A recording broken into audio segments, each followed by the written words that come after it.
మేం మాత్రం మా ప్రాణాలు పోయినా 600 తూర్పున ఉదయించే సూర్యుడు పడమర ఉదయించిన we are not going to accept Rayala Telangana under any circumstances. మరో యుద్ధానికి తెరదీస్తాం, ఖచ్చితంగా ముందుకు పోతాం. కొన్ని అరిచే తుపాకులుంటే ఇంకొన్ని కరిచే తుపాకులుంటాయి. కానీ ఈ తోటరాముడి తుపాకీ స్టైలే వేరు. దానికి 2 పక్కలా పదునుంది. బొందిలో ప్రాణముండగా ఈ కేసీఆర్ ఒప్పుకుంటాడా ఈ దిక్కుమాలిన పనికి? రాయల్ తెలంగాణ కోసమా మా పిల్లలు ఇంతమంది ఒంటికి నిప్పు పెట్టుకున్నారు? R+T అనేది ఒక సంకర ప్రయోగమని, ఈ కంచెరగాడిద వేషాలు మా దగ్గర చెల్లుబాటు అయ్యే ముచ్చటే లేదని కేసీఆర్ తెగ్గొట్టినప్పుడు అక్కడ వేరే కౌంటర్లకు ఇక ప్లేస్ ఎక్కడా?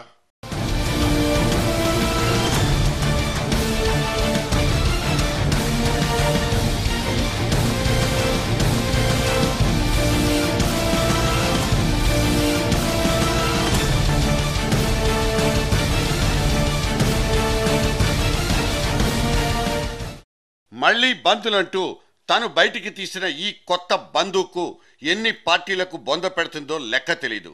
పుష్కరం దాటిపోయిన తన పొలిటికల్ జర్నీలో నిన్నటి దాకా ఎన్నోసార్లు పడి లేచిన కేసీఆర్ ఈసారి పడిపోవడానికి కాదు, పడగొట్టడానికే బయటకొచ్చాడంటూ ఇక్కడ బెంబేలెత్తిపోతున్న చప్పుళ్లైతే వినిపిస్తున్నాయి. తెలంగాణ మ్యాప్ రూపకల్పనలో బిజీగా ఉన్న కేంద్రపు కాంగ్రెస్ వాళ్ళు కన్ఫ్యూజన్లో ఇంకా ఎక్కువ తప్పులు చేస్తున్నారా? అలా పాల్పడిపోతున్న వాటిల్లో ఈ రాయల్ తెలంగాణ అనబడేది చారిత్రక తప్పిదమే అనుకుంటే దీన్ని కేసీఆర్ చేతికి దొరికిన సువర్ణావకాశం అంటే తప్పే లేదన్నది కొన్ని విశ్లేషణలు ఇస్తున్న సారాంశం.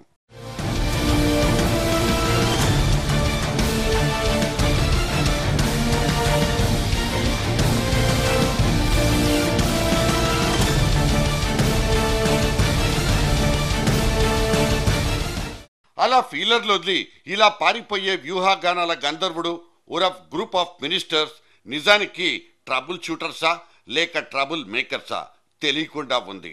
కానీ వాళ్ల వంటశాల నుంచి బయటకొచ్చిన ఈ రాయల్టీ వాసన మాత్రం మన రాష్ట్రం అంతా బాగానే గుప్పమంది.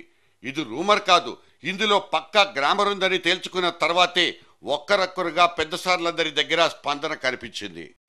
జాతీయ నాయకులు నేను కలుస్తున్నాను కాబట్టి అన్యాయం జరుగుతూ ఉందన్నది దేశం మొత్తానికి తెలుస్తూ ఉంది కాబట్టి ఈరోజు రాయల్ తెలంగాణ అని చెప్పి మళ్ళీ కొత్త టాపిక్ తీసుకొని వచ్చి సగం రాయలసీమను వేరు చేయడానికి ప్రయత్నం చేస్తున్నారు. ఇంతకన్నా అన్యాయం ఎక్కడన్నా ఉంటుందా అని చెప్పి నేను అడుగుతున్నా. రాయలసీమలో వాళ్ళ ప్రజలకు మనోభావాలు ఉండవా చెప్పు. చంద్రబాబుని అడిగితే సినిమా మధ్యలో ఉన్నట్లుంది, పూర్తయిన తర్వాత మాట్లాడతానంటూ దాటుకు వెళ్లిపోయారు.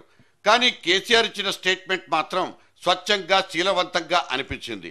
పేపర్ల బ్యానర్లకు టీవీలో చెప్పుకునే ఫోన్లకు ఉత్తిరే స్పందించే హృదయం కాదు నాది. స్పష్టమైన సమాచారం ఉంటేనే బయటకు వస్తానన్న తెరాస చంద్రుడి గొంతు ఈసారి కాసింత కఠినంగానే అనిపించింది. సిడబ్ల్యూసి తీర్మానం రిలీజ్ అయిన ఆ జూలై నెలాఖరు తర్వాత క్యాలెండర్లో 4 పేజీలు తిరిగినా ఢిల్లీ నుంచి ఒక్క కాంగ్రెస్ తలకాయ కూడా కేసీఆర్తో టచ్లోకి రాలేదు. విలీనం గురించి కాకపోయినా కనీసం యోగక్షేమాలు కనుక్కున్న దాఖలా కూడా లేదన్నది తెలంగాణ భవన్లో కనిపించిన చిన్నపాటి అసంతృప్తి.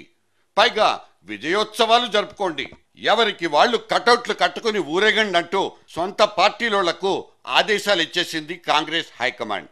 10 పైసలొంతు ప్రజాదరణ కూడా లేని హనుమన్న సైతం నిన్నటికి నిన్న తెలంగాణ పురవీధుల్లో విజయరథాలెక్కి ఊరేగినట్లు గుర్తు.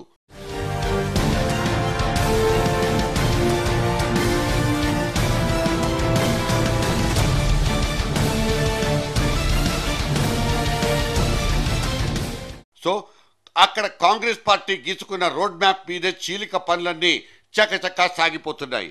జీవోఎంఓళ్ళ ఆడుకుంటున్న సదరు 3 ముక్కల ఆటలో రాయల్టీ రెడీ అంటూ షో తిప్పిండ్రో లేదో దాన్నిలా తిప్పి కొట్టడానికే కేసీఆర్ కాచిపెట్టు కూర్చున్నారని కూడా తేలిపోయింది.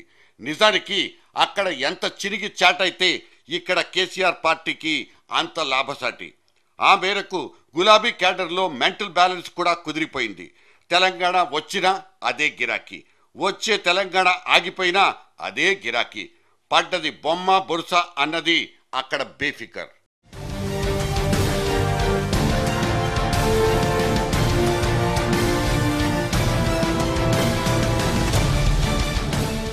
మరి కాంగ్రెస్ పార్టీ వేసుకుంటున్నవన్నీ కాకి లెక్కలేనా?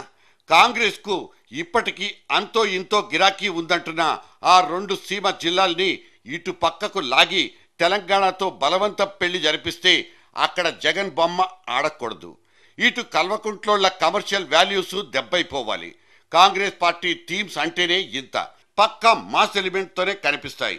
6 సరే రాయల్ తెలంగాణ ప్రపోజల్ని తిప్పికొట్టే తీరుతామంటూ ఇటువైపు కమల్నాథులు కత్తులు దూస్తున్న రాయల్ తిరకాసుతోనే తెలంగాణ బిల్లును రాసుకుంటున్న కాంగ్రెస్ పార్టీ బుర్రలో ఏ పురుగులు దూరినట్లు. బీజేపీ యొక్క వైఖరి చాలా స్పష్టం. బీజేపీ 10 జిల్లాలతో కూడిన తెలంగాణను ఏర్పాటు చేయాలనే సూత్రబద్ధమైన నిర్ణయానికి కట్టుబడి ఉంది.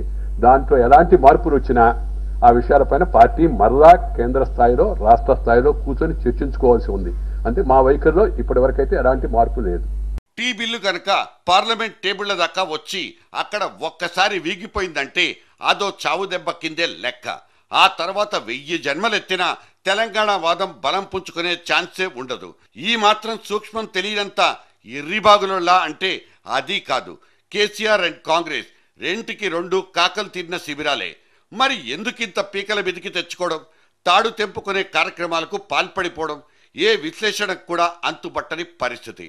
తెలంగాణ సెక్రటేరియట్కు రిబ్బన్ కటింగుల దాకా వెళ్లిపోయిన ఆలోచనలు గోడ కొట్టినట్లు బొక్కబోర్లా పడి ఇవాళిలా బంద్ పిలుపులతో పిచ్చెక్కిస్తున్నాయి. ఇవాల్టి ఈ చారిత్రాత్మకమైన వెనకడుగు నుంచి ఏ జెండా ఎంత జుర్రుకుంటుందన్న లెక్కలు మళ్లీ వేసుకోవాల్సిన పరిస్థితి.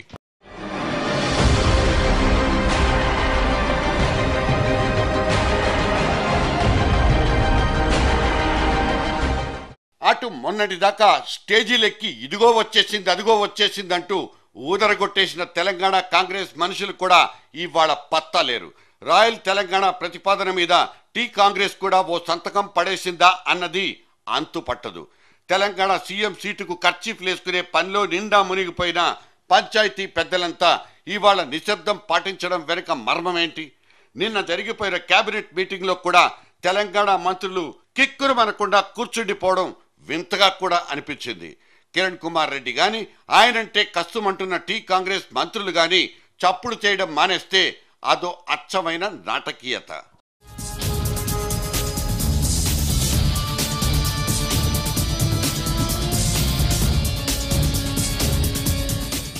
సీమతో చిక్కులేనంటూ ఇక్కడ వినిపిస్తున్న నొక్కుళ్లన్నీ గులాబీ మార్కువే. నిజానికి రాయల్టీ అనేది అంత చేదుగా ఉంటుందా?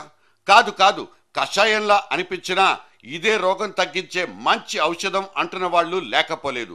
లుంగీలోళ్ళు మళ్లీ వస్తున్నారంటూ సీమ మార్క్ కత్తులు కొడవళ్ళని బూచిగా చూపెట్టే ప్రయత్నాలు కొన్నైతే, అరే మేమెప్పుడో మారిపోయాం, ఇదిగో మనుషులమయ్యాం చూడమంటున్న ఇన్నోసెంట్ పర్ఫార్మెన్స్ ఇంకోవైపు. కత్తులు కొడవళ్ళు పూర్వంలో పట్టుకున్నటువంటి మాట వాస్తవమై ఉండొచ్చు, కానీ ఇవాళ ఈ 2 జిల్లాల్లో కత్తులు కొడవళ్ళు లేవు. అవన్నీ ఎప్పుడు వెళ్ళిపోయాయి, ఇవన్నీ గుంటూరుకి వెళ్ళిపోయాయి. ఇప్పుడు ఎక్కడ కూడా బాంబు గీంబు కత్తులు కొడవళ్ళు కొస్తమే లేదు. కర్నూలు అనంతపురాన్ని కలిపేసుకుంటే తెలంగాణ గడ్డకు వాటిల్లబోయే ముప్పు కంటే కాసింది నీళ్లు కరెంటు కూడా దొరుకుతుందంటున్న నిప్పు లాంటి నిజాలు లేకపోలేదు. జరగక తప్పదంటున్న కొన్ని చిన్న చిన్న నీటి యుద్ధాలు తప్పిపోవడం ఒకటైతే, అనంతలో ఉండే పవన్ విద్యుత్ ప్లాంట్ల మూలంగా తెలంగాణకొచ్చే కరెంటు లోటు పూడిపోవడం ఇంకోటి. మీవే కాదు మావి కరువు జిల్లాలేనంటూ అనంత జిల్లాలోని ఎండిపోయిన మాగాణుల్ని పైకెత్తి చూపెట్టే సీమ వాళ్ల లిటిగేషన్లకు ఈ విధంగా చెల్లుచీటి ఇచ్చినట్లవుతుంది. భాగ్యనగరం మీద వాళ్లకున్న ఆకలిని తీర్చినట్లవుతుంది. పైగా తెలంగాణ ఇతర రాష్ట్రానికి రాజధాని ఎక్కడంటూ మొదలైపోయిన పోటీ నుంచి కర్నూలుని తప్పించినట్లు అవుతుంది.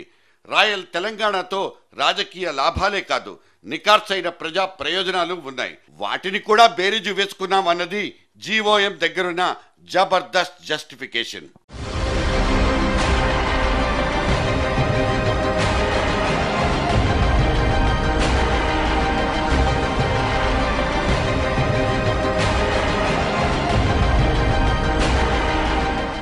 కర్నూలు అనంతపురం జిల్లాలో తమకు కూడా 6-7% ఓట్లున్నందుకే మజ్లిస్ మనుషులు రాయల్టీకి ఆర్డర్ చేసుకున్నారన్నది ఎప్పటినుంచో వినిపిస్తున్న మాట.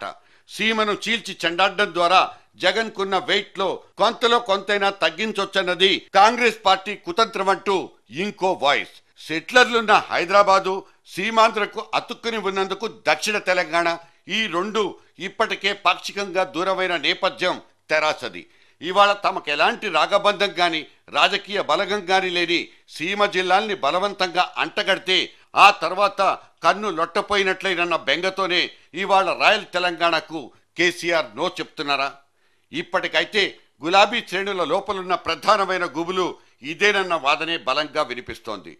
సో ఏ పార్టీ లోపలికి చూసినా గర్వకారణమంటూ ఏదీ కనిపించని చావనప్పుడు, రాజకీయ లాభాపేక్షలదే నిర్ణయాధికారమైనప్పుడు ఏ ఒక్క పార్టీని మాత్రం నిందించి ఏం ప్రయోజనం? కాకపోతే యుద్ధం మళ్లీ మొదలైందంటున్న శబ్దాలే మన చెవులకు ఇంపుగా లేవు.